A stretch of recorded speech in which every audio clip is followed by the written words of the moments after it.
Assalamualaikum warahmatullahi wabarakatuh. Hai anak-anak, selamat pagi. Gimana kabarnya hari ini? Semoga semua dalam keadaan sehat walafiat. Bertemu lagi kita di pembelajaran tema. Masih di pembelajaran tema 1, hidup rukun. Sekarang sudah sampai di subtema 4, hidup rukun di masyarakat. Pembelajaran 1 dan 2.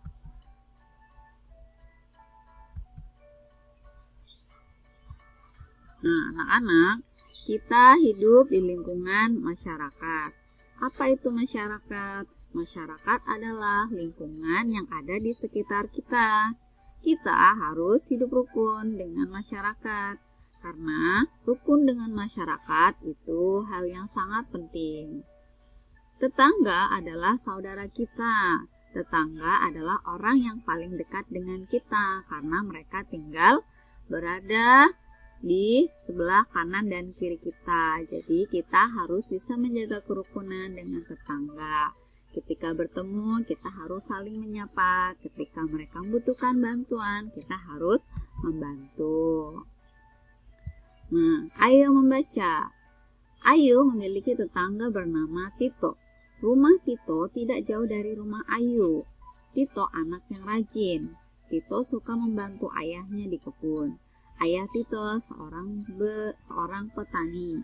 Ayah Tito bernama Pak Sukardi. Hari Minggu pagi Pak Sukardi akan panen jagung.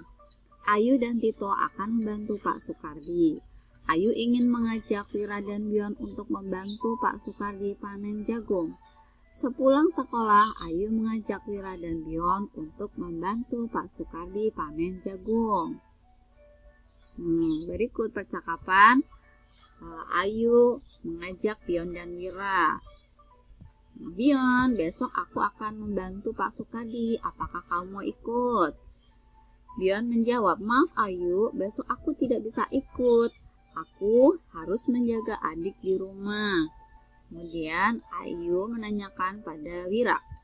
Wira, besok aku akan membantu Pak Sukardi panen jagung. Apakah kamu mau ikut? Wira menjawab, maaf Ayu, besok aku akan membantu kakakku menanam bunga, jadi aku tidak bisa ikut. Ternyata Wira dan Bion tidak bisa ikut Ayu untuk membantu Pak Sukardi panen jagung. Tetapi Wira menolak dengan kata yang sopan, yaitu dengan mengucapkan kata maaf. Nah, anak-anak, kalau kalian misalkan tidak bisa atau menolak sebuah permintaan, maka ucapkan dengan sopan, yaitu gunakan kata maaf. Ayo menyimak. Di rumah kita rukun dengan keluarga. Di sekolah kita rukun dengan teman-teman. Di masyarakat kita rukun dengan tetangga. Nah, kumpulan warga di sekitar kita disebut masyarakat. Setiap anggota masyarakat harus saling bantu. Di saat ada yang sakit, para tetangga akan menjenguk. Saat ada pernikahan, para tetangga akan hadir untuk membantu. Anggota masyarakat sering pula melakukan gotong royong. Apa itu gotong royong? Gotong royong adalah bekerja bersama-sama untuk kepentingan bersama. Biasanya kalau di lingkungan masyarakat itu kita bergotong royong untuk bekerja bakti membersihkan lingkungan rumah supaya terlihat seperti gambar di sini, lingkungan rumah akan menjadi bersih. Ayo amati. Nah, di sini ada 3 gambar, mana yang pertama ada kita di lingkungan rumah sedang membersihkan lingkungan rumah, kemudian di lingkungan masyarakat sedang bekerja bersama-sama, bekerja bakti membersihkan lingkungan, kemudian ada hidup rukun di lingkungan sekolah. Ceritakanlah kegiatan pada ketiga lingkungan di atas. Dapatkah kamu membedakan lingkungan keluarga, sekolah, dan masyarakat? Aktivitas kelompok. Nah, perhatikan gambar berikut. Di situ ada gambar sungai yang banyak sampahnya, itu berarti lingkungan yang kotor. Diskusikan permasalahan yang ada pada gambar di samping bersama keluarga, bisa bersama ayah atau bunda. Ceritakan pada kolom ini. Kemudian yang kedua, perhatikan gambar berikut. Nah, gambar yang pertama ada warga sedang bersama-sama melakukan gotong royong, melakukan kerja bakti membersihkan lingkungan. Kemudian gambar yang kedua yaitu sungai yang banyak sampahnya atau tercemar oleh sampah. Kemudian yang ketiga, warga bekerja bakti membersihkan sungai. Apa yang dapat kamu ceritakan dari gambar 1, 2, dan 3? Nah, tuliskan ya di kolom tersebut. Ayo menyimak. Kamu telah memahami cara menjumlahkan dan mengurangkan ya. Di pelajaran sebelumnya, Ibu sudah jelaskan dan semoga anak-anak semua sudah bisa paham. Nah, simaklah penjelasan berikut untuk belajar lebih banyak lagi. Pagi hari Tito melihat buah rambutan berguguran di kebun. Tito mengajak kakaknya untuk memukul buah rambutan. Kakak Tito bernama Elsa.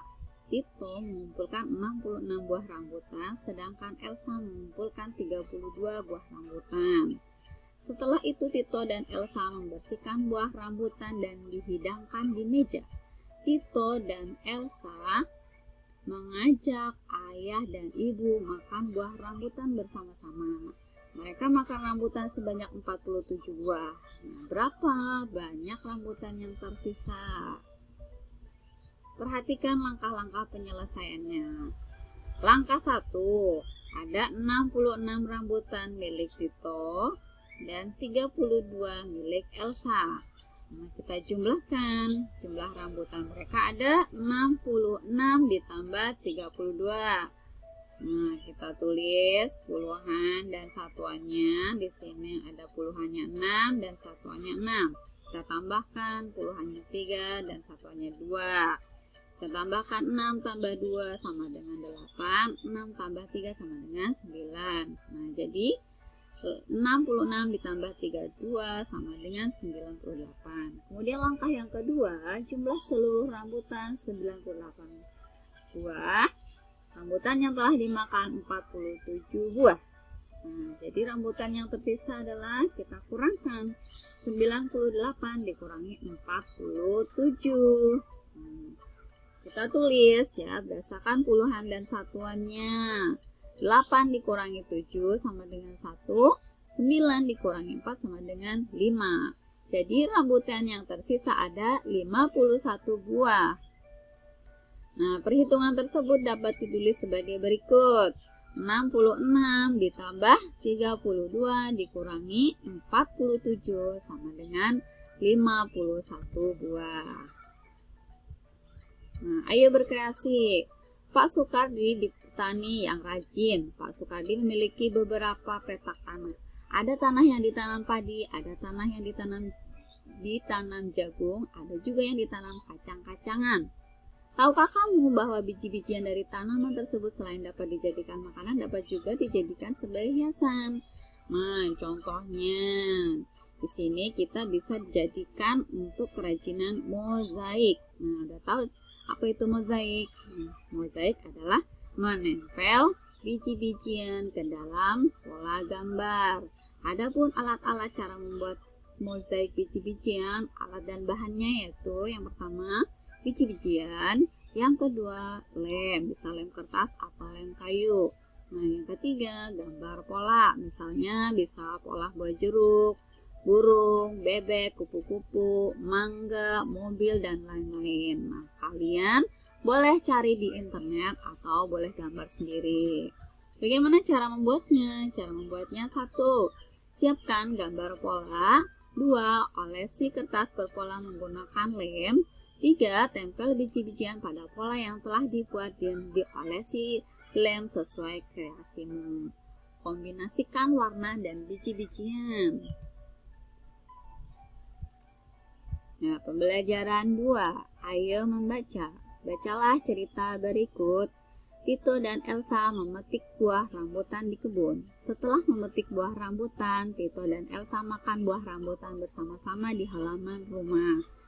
Saat makan rambutan, Tito membuang kulit rambutan sembarangan.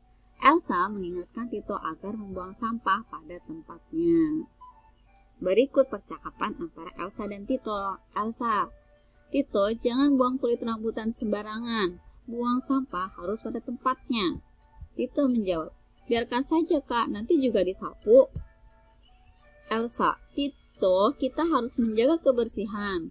Kebersihan sangat penting bagi kesehatan. Lingkungan yang kotor akan menjadi sarang penyakit.